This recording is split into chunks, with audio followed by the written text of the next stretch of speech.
Bueno, recordeu les que us heu apuntat a l'excursió, que d'aquests que teniu temps de pagar fins divendres, que podeu pagar un piso, no hi ha cap problema. Bueno, i també us podeu apuntar a la sortida de la ruta del vi que fem a la comarca del Penedès, eh? Ja en tenim, aviam, 22 apuntades, i ara de les que sou aquí, aixequeu la mà, aviam, 1, 2, 3, 4, 5 només, oh? Maria Dolors, que no vens, tu?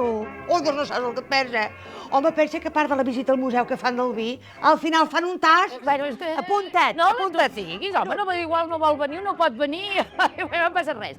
No, bueno, us presentem com una novetat, una excursió que es diu Una nit de lluna plena a Montserrat. Escolta, que és una cosa nova, però estarà estupenda.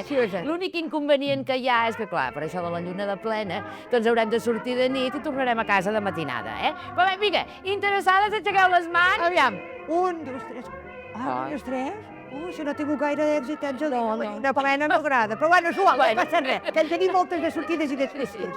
Ara, com sempre, anem a parlar i apuntant-nos a les sortides que fem per veure teatre a Barcelona. Molts, n'hi ha molts. Però com a novetat tenim una sortida al Teatre Romer de la Cubana per veure això de l'amor que venia en taxi que fan. Vinga, interessades en el braç amunt?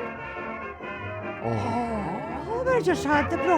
Ui, quin èxit, Angelina!